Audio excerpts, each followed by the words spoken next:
Should all Christians be vegan? Should all vegans be Christian? Are all cannibals going to hell? No, we're not doing that. We're not doing that. We're not doing the last one.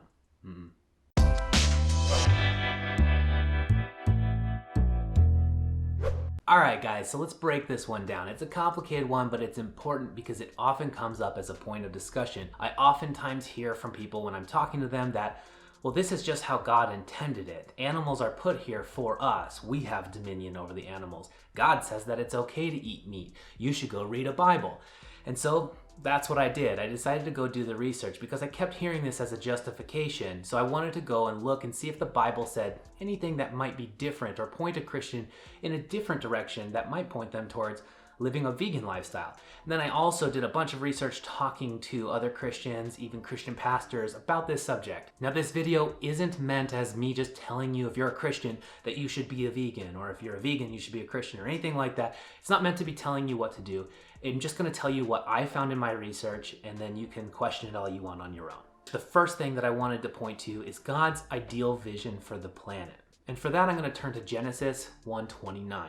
Then God said, I give you every seed-bearing plant on the face of the whole earth, and every tree that has fruit with seed in it. They will be yours for food. That's God's ideal vision for the planet, is for us to eat plants. No animals. It wasn't described that we were eating animals yet. In fact, that's not mentioned until Noah. So it just seems like the perfect vision that God created, his ideal vision for the planet, was for us to be vegan. And it's not just in Genesis in the beginning, it's also talked about at the end times as well. Isaiah 65:25 says, the wolf and the lamb shall feed together, the lion shall eat straw like an ox, but the serpent its food shall be dust. They shall not hurt or destroy on my holy mountain. So it also says here in end times that we're gonna be vegan. Even the lion and the ox are gonna eat straw together, and no one will hurt each other. There will be no harm. It seems like God has an ideal vision in the beginning when he created the planet, and also in end times, that we're gonna be living a vegan lifestyle. His ideal vision is no harm.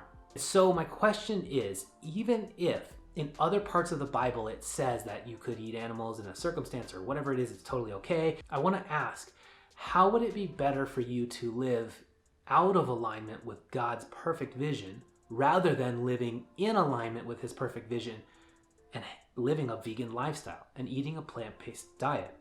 Now also, even if there's these situations where it says you could eat meat, do you have to eat meat? I asked all of my friends that are Christians that I was talking to about this video, and I asked the Christian pastors if there was anywhere in the Bible where it says to be a Christian you have to eat meat. No one could point me to that.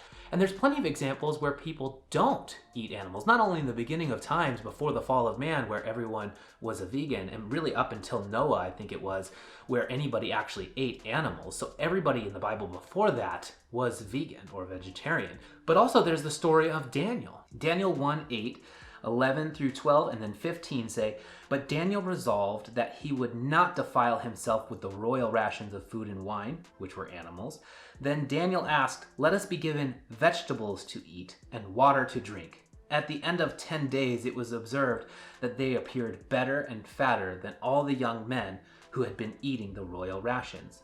So not only does it say that Daniel refused the food and refused the meat, he was vegan eating vegetables for these days, but it also says that they were all healthier. Not just healthy, but healthier. So the Bible might say something about a justification about eating animals, but do you have to eat animals in order to be a Christian? How would it not be better for you to live in alignment with God's perfect vision? So this brings me to section number 2, caring about other human beings, and if veganism would actually make more sense or if it would make less sense. Now there's this common message in the Bible about loving your neighbor. In fact, when Jesus was asked what the greatest commandments were, this is what he said. Matthew 22:37 through 39. Love the Lord your God with all your heart and with all your soul and with all your mind. This is the first and greatest commandment, and the second is like it. Love your neighbor as yourself. So Jesus here says that loving your neighbor as yourself is the second greatest commandment, second only to loving God. And that's not the only place where this message is delivered. John 13:34-35. A new command I give you, love one another. As I have loved you, so you must love one another.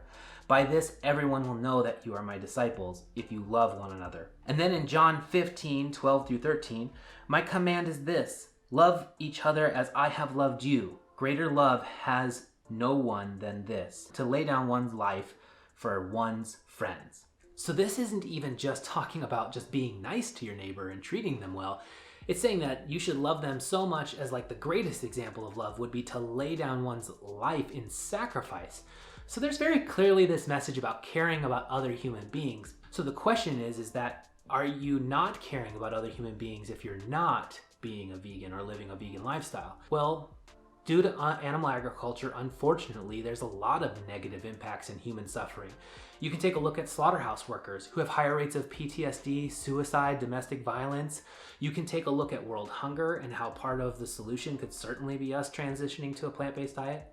You could also talk about pandemics. Right now I'm filming this and quarantined in my house or shelter in place in my house because of coronavirus, which at this point in time of making this video has over 1 million cases of people having it. And then also there's been over 70,000 cases of death. So it's certainly causing harm to human beings. And where does it come from? Animal agriculture. And it's not just coronavirus, it's MERS, it's SARS, it's H1N1, it's bird flu, it's mad cow disease, swine flu, all these things that are causing so much harm and suffering to human beings, not only to their health, but to their jobs and having to file for unemployment. There's so much harm that is caused from animal agriculture. Then you can take a look at your personal health, which, like heart disease, is our #1 killer of all humans on the entire planet.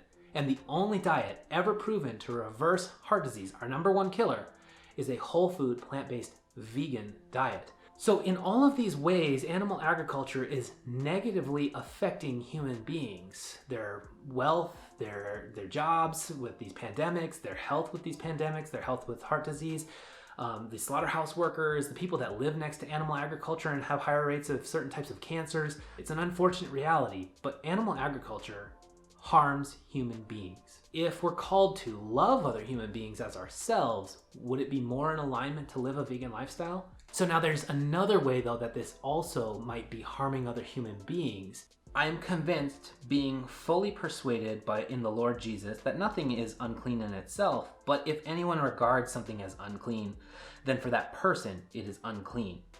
If your brother or sister is distressed because of what you eat, you are no longer acting in love.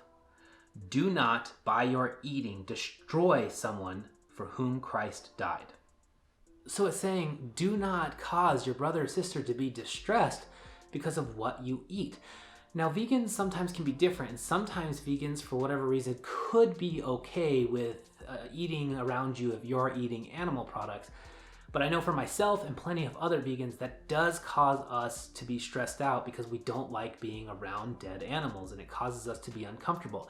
So if it's calling for you to not cause your brother or sister to be distressed because of what you eat, it might be better in these circumstances, depending on who you're with and what the type of vegan it is, to maybe share a vegan meal with them instead of causing them to be distressed by what you're eating. Now, there's another part of this that I think is really important too. Romans 14:19-21, where it says, "Let us therefore make every effort to do what leads to peace and mutual edification.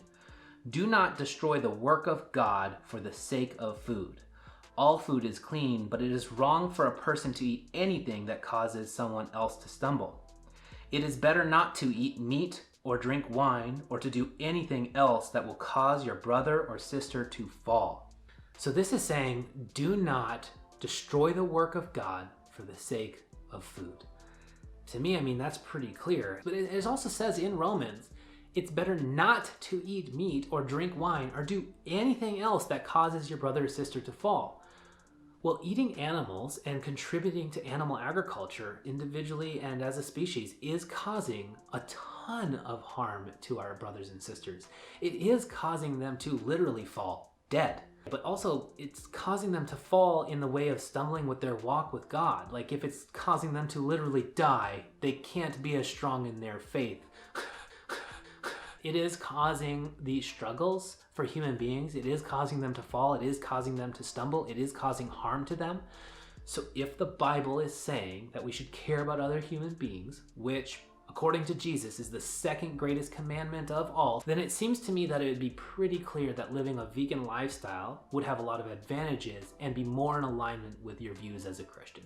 Section number 3, the environment. Now here I'm going to go pretty quick. I'm just actually going to go back to the verse in Romans where it says, do not destroy the work of God for the sake of food. Now, God created this planet and we are destroying it through a variety of different ways. It's not just through animal agriculture, but animal agriculture is one of the leading causes of environment destruction. It's the leading cause of habitat destruction, species extinction, oceanic dead zones. It causes up to 91% of our rainforest deforestation and destruction. It takes 45% of our ice-free land, 33% of our clean water. I mean, it takes 660 gallons of water just to make 1/4 pound burger from cow meat. So it takes all these resources and it causes a ton of destruction and pollution. And in fact, if we switch to a plant-based diet, a lot of that would be eliminated or greatly reduced.